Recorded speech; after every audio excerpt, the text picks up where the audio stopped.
Teal Lake was the place to see fireworks this holiday season after the show down the road fizzled out.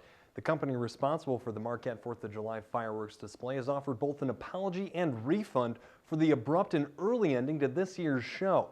At a meeting this morning, the Marquette Area 4th of July Fireworks Committee accepted a letter issued late last week by Great Lakes Fireworks LLC expressing remorse for the mishap that ended the fireworks prematurely.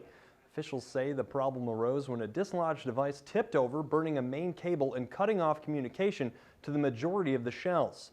By the time the error was located, the company decided to stop the show due to the time lapse and concern for safety of the technicians.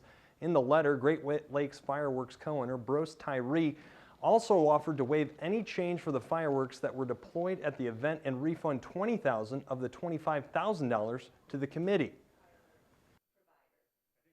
We're trying to do our best to show our gratitude to Marquette and the community. As far as I see it, they contracted with us to provide a service.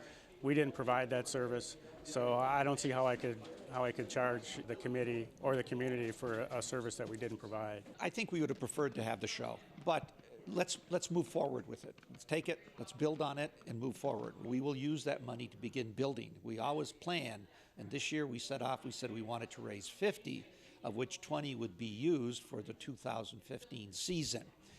We have that and we have more, but we are going to continue because our expectation was always to start building a reserve so that every year you don't have to just play catch up. The Fireworks Committee utilized the meeting to close out this season and look ahead to 2015. Both the committee and Great Lakes Fireworks, who has provided the pyrotechnics show for nearly 7 years, are optimistic for next year.